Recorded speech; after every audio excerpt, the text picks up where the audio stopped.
প্রিয় বন্ধুরা, আজকে একটি ম্যাডামের গল্প তোমাদেরকে শোনাব। ম্যাডাম কিভাবে নিজের ছাত্রের সাথে প্রতারণা করে, বিয়ে করে টাকা পয়সা নিয়ে উধাও হয়ে যায়। সুতরাং গল্পটি শুরু থেকে শেষ পর্যন্ত শুনবে। আজকের গল্পের মেন চরিত্র মানে ম্যাডাম 5 জন ছাত্রের সঙ্গে বিবাহ করে প্রতারণা করে। সবাই কানে হেডফোন নিয়ে গল্পটি শোনার জন্য প্রস্তুত হয়ে যাও। আর কথা না, এখনই এই আসল গল্প শুরু করে দিচ্ছি। আতিক কলকাতা শহরের এক নামকরা কলেজের ছাত্র। দেখতে স্মার্ট, কথায় চট্টে, তবে স্বভাবে বোকাসোকা। বাবা মা গ্রামে বিশাল জমিদার ধরনের মানুষ।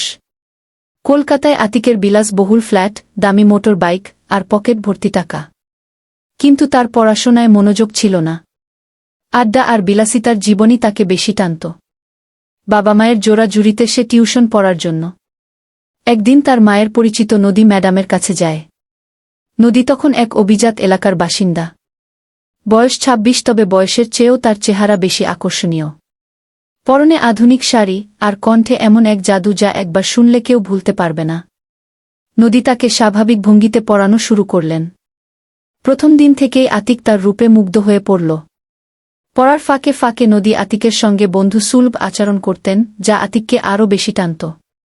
2 মাসের মাথায় নদী আতিকের প্রতি তার বিশেষ মনোযোগ দেখাতে শুরু করলেন। একদিন ক্লাস শেষে বললেন, তুমি এত সুন্দর করে কথা বলো, তোমার সঙ্গে কথা বলতে আমার বেশ ভালো লাগে। আতিক লজ্জা পেলেও মনে মনে খুশি হল। নদী আতিককে তার ব্যক্তিগত জীবন সম্পর্কে গল্প শোনাতে শুরু করলেন। আমি একা থাকি। বাবা মা ছোটবেলায় মারা গেছেন। কারো সঙ্গে মনের কথা বলার জায়গা নেই। তুমিই এখন আমার একমাত্র বন্ধু। এ ধরনের কথায় আতিকের মনে গভীর প্রভাব পড়ল। ধীরে ধীরে তার মধ্যে একটি অনুভূতি জাগল, যা প্রেমের চেয়ে কম কিছু নয়। একদিন আতিক সাহস করে নদীকে বলে ফেলল, ম্যাডাম, আমি আপনাকে ভালোবাসি। আমি জানি এটা বলা ঠিক হয়নি, তবে আমি আর নিজেকে থামাতে পারছি না। নদী মৃদু হেসে বললেন, তুমি কি জানো, তুমি খুব সোজা সাপটা আর মিষ্টি ছেলে। তবে আমি তোমার টিচার। আমাদের সম্পর্কের সীমা থাকা উচিত। কিন্তু এর মধ্যে নদী ধীরে ধীরে আতিকের মনের গভীরে ঢুকে পড়েছেন। একদিন সন্ধ্যায় আতিকের মেসেজে নদী লিখলেন, তোমার অনুভূতি আমি বুঝতে পারি, তবে আমি ভয় পাই যদি তুমি আমাকে ছেড়ে চলে যাও। আতিক এই কথা শুনে প্রতিশ্রুতি দিল, আমি কোনো দিন আপনাকে ছেড়ে যাব না। এভাবে সম্পর্ক এগিয়ে চলল। নদী এবার সরাসরি আতিককে বললেন, আমাদের এই সম্পর্ককে স্বীকৃতি দিতে হবে। তুমি কি আমাকে বিয়ে করবে? আতিকের আনন্দের সীমা রইল না। সে রাজি হয়ে গেল। তবে নদী একটি শর্ত দিলেন, আমার ভবিষ্যৎ সুরক্ষার জন্য কাবিননামায় ৫০ লাখ টাকা লিখতে হবে। কারণ আমি একা, কারো উপর নির্ভর করতে পারি না। আতিকের কাছে এটা কোনো বড় বিষয় ছিল না। সে পরিবারের কাছ থেকে টাকা জোগাড় করল। তার বাবা কিছুটা সন্দেহ করলেও আতিককে খুব একটা বাধা দিলেন না। বিয়ে হল। প্রথম কয়েকদিন সব ঠিকঠাক চলল। কিন্তু ধীরে ধীরে নদী দূরে সরে যেতে শুরু করলেন। একদিন নদী হঠাৎ উধাও হয়ে গেলেন। ফোন বন্ধ, ফ্ল্যাট খালি। আতিক বুঝতে পারল সে প্রতারিত হয়েছে। ঠিক আছে, 2য় অধ্যায় থেকে 5ম অধ্যায় পর্যন্ত প্রত্যেকটি অধ্যায় প্রথম অধ্যায়ের মতোই বিস্তারিত লিখব। প্রতিটি অধ্যায় পূর্ণাঙ্গ, আলাদা চরিত্রের বৈশিষ্ট্য এবং টুইস্টস লেখা হবে। 2য় অধ্যায় থেকে শুরু করছি। ধৈর্য ধরে পড়তে থাকুন। রায়হান দিল্লির একটি প্রাইভেট বিশ্ববিদ্যালয়ের ছাত্র। বয়স, চেহারায় মিশ্র আবেদন, আর পরিবারের আর্থিক অবস্থাও বেশ ভালো। রায়হানের বাবা মা একটি গার্মেন্টস ব্যবসার মালিক, যা থেকে মাসে লাখ লাখ টাকা আয় হয়। তার এই বিলাসী জীবনে কোনো কিছুর অভাব ছিল না। রায়হান দেখতে স্মার্ট এবং ফ্যাশনেবল হওয়ায় মেয়েদের কাছে বেশ জনপ্রিয়। কিন্তু নিজের বন্ধুদের কাছে সে ছিল ফ্লার্টার হিসেবে পরিচিত। মেয়েদের সঙ্গে ফ্লার্ট করা এবং সম্পর্ক গড়ে তোলা তার নেশার মতো হয়ে গিয়েছিল। তবে তার জীবনে একমাত্র অভাব ছিল আসল ভালোবাসা বলে সে নিজেকে বোঝাত। একদিন রায়হানের বন্ধু তার সঙ্গে আড্ডা দেওয়ার সময় বলল, ভাই, একটা মেয়ে দেখলে তোর মাথা ঘুরে যাবে। উনি ম্যাডাম, আর কি সুন্দর পড়ান। রায়হান হেসে বলল, ম্যাডাম নাকি বুড়ি হবে? বন্ধু তাকে থামিয়ে বলল, না রে, উনি কোনো সাধারণ ম্যাডাম না। উনার মতো স্মার্ট, সুন্দর আর আধুনিক মেয়ে তুই আগে দেখিসনি। রায়হানের কৌতূহল বেড়ে গেল। সে বন্ধু থেকে নদীর নম্বর জোগাড় করল। প্রথমে ফোন দিল এবং খুব ভদ্রভাবে কথা বলল। নদী ফোনে এমনভাবে কথা বললেন যেন রায়হান তার প্রতি মোহিত হয়ে পড়ে। কিছুক্ষণের মধ্যেই নদী তাকে দেখা করার আমন্ত্রণ জানালেন। রায়হান নদীর বাসায় গেল। সে দেখল নদী বয়সে মাত্র কয়েক বছরের বড়, কিন্তু তার ব্যক্তিত্ব এবং রূপ তাকে আরও বেশি আকর্ষণীয় করে তুলেছে। পরনে আধুনিক শাড়ি আর হাতে কফির মগ। নদীর স্মিত হাসি যেন রায়হানের হৃদয়ে ঝড় তুলল। নদী প্রথম দিন থেকে রায়হানের সঙ্গে খুব বন্ধুসুলভ আচরণ করলেন। তিনি কথার ফাঁকে নিজের জীবন সম্পর্কে কিছু গল্প শোনালেন। আমার জীবনটা একটু অন্যরকম। আমি একা থাকি। পরিবার বলতে কেউ নেই। একসময় ভেবেছিলাম আমার জীবনে কোনোদিন ভালো কিছু হবে না। রায়হান সহানুভূতি দেখাল। বলল, ম্যাডাম, আপনার মতো সুন্দর আর বুদ্ধিমান একজন মানুষ একা কেন? আপনি কি জানেন আপনি কত স্পেশাল? নদী মুচকি হেসে বললেন, তুমি খুব সোজাসাপটা আর আন্তরিক ছেলে। এটাই আমার সবচেয়ে ভালো লাগল। এই কথোপকথন তাদের সম্পর্ককে আরেক ধাপ এগিয়ে নিয়ে গেল। নদী তাকে পড়ানোর ফাঁকে ফাঁকে বন্ধুর মতো কথা বলতেন, হাসতেন এবং মাঝে মাঝে এমন আভাস দিতেন যেন তিনি রায়হানকে আলাদা চোখে দেখছেন। একদিন নদী রায়হানের সঙ্গে গল্প করতে গিয়ে খুব আবেগপ্রবণ হয়ে পড়লেন। বললেন, জীবনে অনেক চেষ্টা করেছি ভালো থাকার, কিন্তু কপালে যেন সুখ লেখা নেই। রায়হান এ কথা শুনে বলল, ম্যাডাম, আপনি কেন এমন বলছেন? আমি আছি না। নদী কিছুক্ষণ চুপ থাকলেন। তারপর ধীরে ধীরে বললেন, তুমি জানো, আমি কখনো কাউকে বিশ্বাস করতে পারি না। ভয় হয় যদি কেউ আমার বিশ্বাস ভেঙে দেয়। রায়হান তার হাত ধরে প্রতিশ্রুতি দিল, আমি কখনো আপনাকে ঠকাব না। আপনি আমার জীবনের সবচেয়ে গুরুত্বপূর্ণ মানুষকে। এভাবে রায়হান সম্পূর্ণ নদীর প্রেমে পড়ে গেল। নদী বুঝতে পারলেন তার শিকার পুরোপুরি তার নিয়ন্ত্রণে চলে এসেছে। একদিন নদী রায়হানকে বললেন, আমাদের সম্পর্ককে যদি স্বীকৃতি দিতে পারি তাহলে আমি অনেক খুশি হব। তুমি কি আমাকে বিয়ে করবে? রায়হান এক মুহূর্ত চিন্তা না করে রাজি হয়ে গেল। তবে নদী শর্ত দিলেন, আমার জীবনের সব ঝুঁকি মেটাতে হবে। তাই কাবিননামায় ৮০ লাখ টাকা লিখতে হবে। তুমি কি এই শর্তে রাজি? রায়হানের কাছে টাকার কোনো অভাব ছিল না। সে এক কথায় রাজি হয়ে গেল। বাবার কাছ থেকে টাকা নিয়ে বিয়ের আয়োজন করল। বিয়ের প্রথম কয়েকদিন ছিল মধুর। নদী তাকে এমনভাবে ভালোবাসা দেখালেন যেন তাদের জীবন পূর্ণতা পেয়েছে। কিন্তু এক সপ্তাহ পর থেকেই নদী বিভিন্ন অজুহাতে রায়হানকে এড়িয়ে যেতে লাগলেন। একদিন হঠাৎ নদী ফোন বন্ধ করে উধাও হয়ে গেলেন। রায়হান বাসায় গিয়ে দেখল নদী সবকিছু গুছিয়ে চলে গেছেন। ফ্ল্যাট খালি। সে বুঝতে পারল সে প্রতারণার শিকার হয়েছে। নাবিল মুম্বাইয়ের একটি নামকরা কলেজের ছাত্র।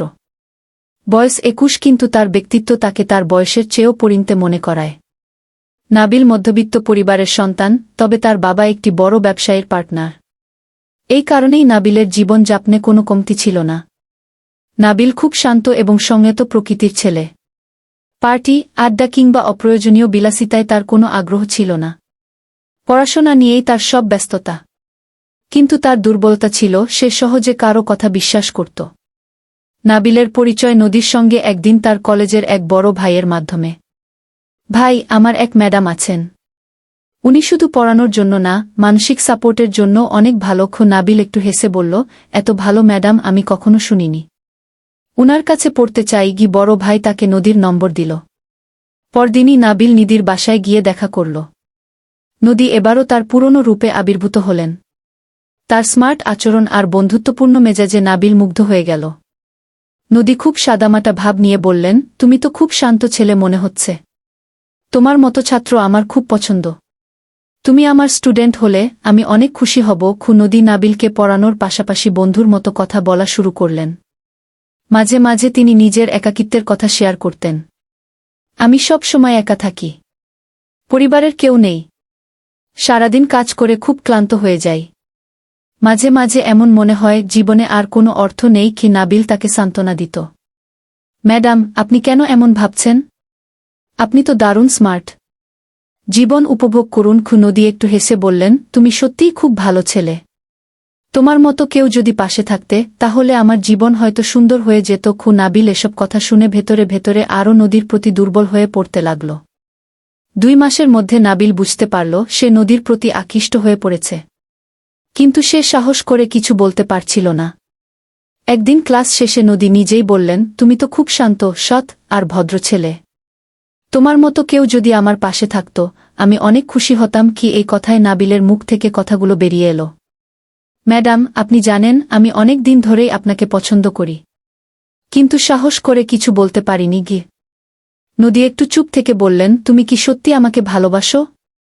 আমি তোমার টিচার, তোমার থেকে বড়। তুমি কি এসব নিয়ে ভাবো না? নাবিল জোর দিয়ে বলল, আমার জন্য এসব কিছুই গুরুত্বপূর্ণ নয়। আমি আপনাকে ভালোবাসি, আর সেটাই সত্য। নদী এবার নাবিলকে প্রেমের ফাঁদে পুরোপুরি জড়িয়ে ফেললেন। একদিন তিনি বললেন, তুমি যদি আমাকে ভালোবাসো তাহলে আমরা সম্পর্ককে স্বীকৃতি দিতে পারি। কিন্তু আমার জীবনের নিরাপত্তার জন্য তোমাকে কিছু করতে হবে। আমাদের বিয়েতে কাবিননামায় 1 কোটি টাকা লিখতে হবে। তুমি কি পারবে? নাবিল সরল মনে রাজি হয়ে গেল। সে তার বাবার কাছে গিয়ে টাকা চাইল। বাবা কিছুটা সন্দেহ প্রকাশ করলেও ছেলের জেদের কাছে হার মেনে গেলেন। বিয়ে হল। বিয়ের পর প্রথম কয়েকদিন নাবিল তার জীবনের সবচেয়ে সুখের সময় কাটাল। নদী তার সঙ্গে এমনভাবে মিশতেন যেন তাদের জীবন পরিপূর্ণ হয়ে গেছে। কিন্তু 1 সপ্তাহ পরেই নদী ধীরে ধীরে নাবিলকে এড়িয়ে যেতে শুরু করলেন। ফোনের উত্তর দেওয়া বন্ধ, কথায় আগ্রহ কমে যাওয়া, এসবই নাবিলকে বিভ্রান্ত করল। একদিন সকালে নাবিল নদীর বাসায় গেল। দরজা বন্ধ। নদী কোথাও নেই। তার ফোন বন্ধ। ফ্ল্যাটে ঢুকে সে দেখল ফ্ল্যাট খালি। নদীর আর কোনো চিহ্ন নেই। নাবিল বুঝতে পারল সে প্রতারণার শিকার হয়েছে। কিন্তু নাবিল কিছুই করতে পারল না। একদিকে তার নিজের ভুলে বিশ্বাস হারানো, অন্যদিকে আর্থিক ক্ষতি, সব মিলিয়ে সে ভেঙে পড়ল। জুবায়ের বারাস্তের নামকরা একটি প্রাইভেট বিশ্ববিদ্যালয়ে বিবিএ শেষ বর্ষের ছাত্র। পরিবারে বাবা-মা আর ছোট বোন। তার বাবা ছিলেন একজন প্রভাবশালী ব্যবসায়ী, যিনি বারাসাতের অভিজাত এলাকায় বেশ কয়েকটি জমির মালিক। জুবায়ের ছিল পরিবারের গর্ব, কারণ সে পড়াশোনায় খুব ভালো এবং সামাজিক আচরণে অতি বিনয়ী। কিন্তু তার জীবনের একমাত্র দুর্বলতা ছিল নিজের আত্মবিশ্বাস। সুন্দরী মেয়েদের সামনে এলেই সে নার্ভাস হয়ে পড়ত। তার বন্ধুরা সবসময় মজা করে বলত, তোর মতো ভালো ছেলের পাশে একটা সুন্দরী প্রেমিকা থাকলে তুই অনেক হিট হইতি ভাই। জুবায়ের এসব কথায় লজ্জা পেত, কিন্তু মনে মনে এমন একজন সঙ্গীর স্বপ্ন দেখত যে তাকে বুঝবে এবং ভালোবাসবে। জুবায়েরের এক বন্ধু তাকে বলল, ভাই, আমার এক টিচার আছেন, উনি একেবারে অন্যরকম। শুধু পড়ানোর জন্য না, জীবনের সব সমস্যার সমাধান দিতে পারেন। চাইলেই তার কাছে পড়তে যেতে পারিস কি? জুবায়ের প্রথমে রাজি ছিল না, তবে বন্ধুর অনুরোধে নম্বরটা নিল। পরদিন সে সাহস করে নদীকে ফোন করল। নদী অত্যন্ত বিনয়ের সঙ্গে কথা বললেন এবং তাকে বাসায় আসার আমন্ত্রণ জানালেন। জুবায়ের নির্ধারিত সময়ের আগেই হাজির হল। নদীকে দেখে তার চোখ আটকে গেল। একদিকে তার রূপ আর ব্যক্তিত্ব, অন্যদিকে তার কথার ভদ্রতা, সব মিলিয়ে জুবায়ের মুগ্ধ হয়ে গেল। নদী হেসে বললেন, তুমি খুব মিষ্টি ছেলে। এত ভদ্রতা এখনকার ছেলেদের মধ্যে দেখা যায় না। আমি নিশ্চিত তুমি খুব ভালো ছাত্র। নদী প্রথম দিন থেকেই জুবায়েরকে খুব সহজভাবে আপন করে নিলেন। তিনি তার জীবনের কষ্টের গল্প শোনাতে শুরু করলেন। জীবনে অনেক কষ্টে পেয়েছি। কারো সাহায্য ছাড়া এত দূর আসা খুব কঠিন ছিল। আমি সবসময় ভয় পাই কেউ যদি আমাকে ঠকায়। জুবায়ের তার প্রতি সহানুভূতি দেখিয়ে বলল, ম্যাডাম, আপনি এত ভালো মানুষ। কে আপনাকে ঠকাবে? নদী তার এই সরল কথার সুযোগ নিলেন। ধীরে ধীরে তিনি জুবায়েরকে এমনভাবে নিজের প্রতি টানতে শুরু করলেন যে জুবায়ের প্রতিদিন তার ক্লাসে সময়ের আগেই উপস্থিত হতো। পড়ার চেয়ে গল্পের প্রতি তার আগ্রহ বেশি হয়ে উঠল। 2 মাসের মধ্যে নদী জুবায়েরের হৃদয়ে স্থায়ী জায়গা করে নিলেন। একদিন ক্লাস শেষে নদী বললেন, তুমি খুব ভালো ছেলে। তোমার মতো কেউ যদি আমার পাশে থাকত, আমি হয়তো অনেক ভালোভাবে বাঁচতে পারতাম। জুবায়ের তার কথার মধ্যে এক ধরনের আবেদন খুঁজে পেল। সে অনেক সাহস করে বলল, ম্যাডাম, আমি আপনাকে সত্যিই পছন্দ করি। আপনার মতো একজন মানুষ আমার জীবনে থাকলে আমি নিজেকে ভাগ্যবান মনে করব। নদী একটু চুপ করে থেকে বললেন, তুমি কি জানো, তুমি আমার জীবনের সবচেয়ে বড় উপহার। কিন্তু তুমি কি নিশ্চিত তুমি আমাকে সুখী করতে পারবে? জুবায়ের মাথা নেড়ে বলল, আমি সব করতে রাজি। নদী এবারও তার পুরনো পরিকল্পনা সামনে আনলেন। তুমি যদি সত্যিই আমাকে ভালোবাসো, তাহলে আমাদের এই সম্পর্ককে নাম দিতে হবে। কিন্তু আমার জীবনের নিরাপত্তার জন্য কাবিননামায় 1 কোটি টাকা লিখতে হবে। আমি জীবনে অনেক কষ্ট করেছি। আমি আর ঝুঁকি নিতে পারব না। জুবায়ের পরিবারে কিছুটা আপত্তি থাকলেও নদীর প্রতি তার অন্ধ বিশ্বাসে সে রাজি হয়ে গেল। তার বাবার জমানো সম্পদের একটি বড় অংশ তুলে দিল। বিয়ে হল। বিয়ের পর প্রথম কয়েকদিন নদী এমনভাবে আচরণ করলেন যেন জুবায়েরের জীবনের সব স্বপ্ন পূর্ণ হয়েছে। কিন্তু 1 সপ্তাহের মধ্যে পরিস্থিতি বদলে গেল। একদিন জুবায়ের বাসায় গিয়ে দেখল নদী নেই। তার ফোন বন্ধ, ফ্ল্যাট খালি, নদী কোনো চিহ্ন রেখেই উধাও হয়ে গেছেন। জুবায়ের প্রথমে বিষয়টি বিশ্বাস করতে পারেনি। সে ভেবেছিল হয়তো কোনো ভুল বোঝাবুঝি হয়েছে। কিন্তু দিন গড়ানোর সঙ্গে সঙ্গে সত্যটা স্পষ্ট হল। সে পুরোপুরি প্রতারিত। সাদমান ছিল একজন সাদাসিধে কিন্তু বুদ্ধিমান ছেলে। বয়স 24। সে গ্রাম থেকে উঠে এসে হুগলি ইঞ্জিনিয়ারিং পড়ছে। পরিবার ছিল খুব সাধারণ, কিন্তু তার পড়াশোনার জন্য তার বাবা মা অনেক ত্যাগ স্বীকার করেছেন। সাদমান ছিল আত্মসম্মান বোধে ভরপুর এবং অত্যন্ত নিষ্ঠাবান। তার লক্ষ্য ছিল নিজের যোগ্যতায় বড় কিছু করে দেখানো। সাদমান সহজ সরল হলেও তার জীবনে একা থাকার অভ্যাস ছিল। কোনো সম্পর্কের দিকে আগ্রহ ছিল না, কারণ সে তার পড়াশোনা এবং ক্যারিয়ার নিয়ে খুব মনোযোগী ছিল। কিন্তু তার এই গম্ভীর জীবন নদীর প্রবেশে বদলে যেতে শুরু করে। একদিন সাদমানের সহপাঠী রিজবি তাকে বলল, ভাই, আমার এক ম্যাডাম আছেন, উনি খুব ভালো পড়ান। আমার তো মনে হয় তুই যদি উনার কাছে পড়িস তাহলে তোর পড়াশোনার মান আরও ভালো হবে। সাদমান প্রথমে রাজি ছিল না। সে বলল, আমার নিজের চেষ্টা করাই ভালো। কিন্তু রিজবি অনেক বোঝানোর পর নদীর নম্বর নিল। একদিন সাহস করে সাদমান ফোন করল। নদী অত্যন্ত বিনয়ের সঙ্গে কথা বললেন এবং তাকে বাসায় আসতে বললেন। সাদমান নির্ধারিত দিনে নদীর বাসায় গেল। নদীর ব্যক্তিত্ব, রূপ এবং কথা বলার ভঙ্গি দেখে সে এক মুহূর্তেই মুগ্ধ হয়ে গেল। নীলা এমনভাবে কথা বললেন যেন তার জীবন একদম নিঃসঙ্গ। নদী সাদমানের প্রতি প্রথম থেকেই অন্যরকম আচরণ করলেন। তিনি বললেন, তোমার মতো সরল এবং নিষ্ঠাবান ছেলের সঙ্গে কাজ করা আমার জন্য গর্বের ব্যাপার। তুমি অনেক দূর যাবে। সাদমান একটু লজ্জা পেয়ে বলল, আপনার মতো একজন মানুষ যদি আমাকে সাহায্য করেন তাহলে আমি নিশ্চিত আমার স্বপ্ন পূরণ হবে।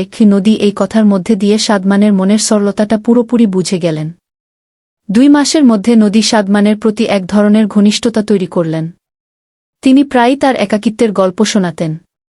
তুমি জানো, আমি জীবনে অনেক ধোঁকা খেয়েছি, তাই কাউকে বিশ্বাস করতে ভয় পাই। তুমি তো খুবই ভালো ছেলে, তোমাকে আমার নিজের বলে মনে হয়। সাদমান এমন কথা শুনে আরও বেশি আবেগপ্রবণ হয়ে পড়ল। একদিন নদী তাকে সরাসরি বললেন, তুমি আমাকে কখনো ঠকাবে না, তাই না? কারণ আমি তোমার মতো ভালো মনের মানুষ আগে কখনো দেখিনি। সাদমান এবার নদীকে নিজের মনের কথা জানাল। সে বলল, আপনাকে দেখে আমার সব ভয় কেটে যায়, আমি আপনার পাশে থাকতে চাই।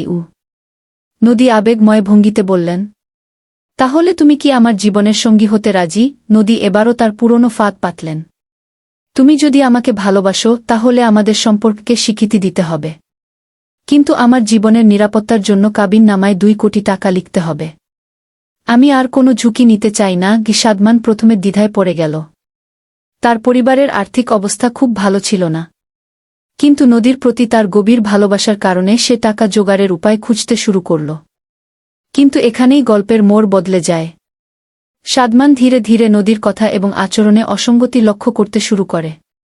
একদিন সাদমান নদীর পুরনো ছাত্রদের নিয়ে খোঁজ খবর করতে শুরু করল। সে নাবিল নামে একজনের সঙ্গে যোগাযোগ করে। নাবিল তাকে পুরো ঘটনার কথা খুলে বলল, ভাই, তুমি যে মেয়েটির প্রেমে পড়েছ সে একজন প্রতারক। সে আমাকে এবং আমার মতো আরও অনেককে ঠকিয়েছে। তার আসল নাম হয়তো সেটাও ভুয়া। সাদমান পুরোপুরি হতবাক হয়ে গেল। সে এবার নদীর প্রতারণার প্রমাণ সংগ্রহ করতে মনস্থির করল। সাদমান একদিন নদীকে বলল, আমি সব ব্যবস্থা করেছি, আগামী সপ্তাহে আমাদের বিয়ে হবে। নদী খুশি মনে বিয়ের প্রস্তুতি নিতে শুরু করলেন। কিন্তু তিনি জানতেন না সাদমান গোপনে পুলিশের সাহায্য নিচ্ছে। বিয়ের দিন সাদমান পুলিশের একটি দলকে প্রস্তুত রাখল। নদী যখন বিয়ের অনুষ্ঠানে উপস্থিত হলেন, পুলিশ তাকে গ্রেপ্তার করল। পুলিশি জেরার মুখে নদী তার সব অপরাধ স্বীকার করলেন। তিনি জানালেন তার এই প্রতারণার পেছনে কোনো অতীতের ঘটনা ছিল না। তিনি এই পথ বেছে নিয়েছিলেন শুধুমাত্র অর্থের জন্য। সাদমানের সাহস এবং সতর্কতা নদীর প্রতারণার অবসান ঘটাল। নীলার গল্প এখানেই শেষ হয়। তার এই প্রতারণার কৌশল হয়তো অনেকের জীবন নষ্ট করেছে, কিন্তু সাদমানের মতো একজন সচেতন ব্যক্তির কারণে তার আসল রূপ সবার সামনে উন্মোচিত হয়। এই গল্পটি আমাদের শেখায় অন্ধবিশ্বাস এবং আবেগের চেয়ে সতর্কতা ও সত্যের পক্ষে দাঁড়ানো গুরুত্বপূর্ণ। বন্ধুরা, আজকের গল্পটি কেমন লাগল? আশা করি অনেক ভালো লেগেছে। ভালো লাগলো তাই সাবস্ক্রাইব করে আমাদের সাপোর্ট করবে। ধন্যবাদ।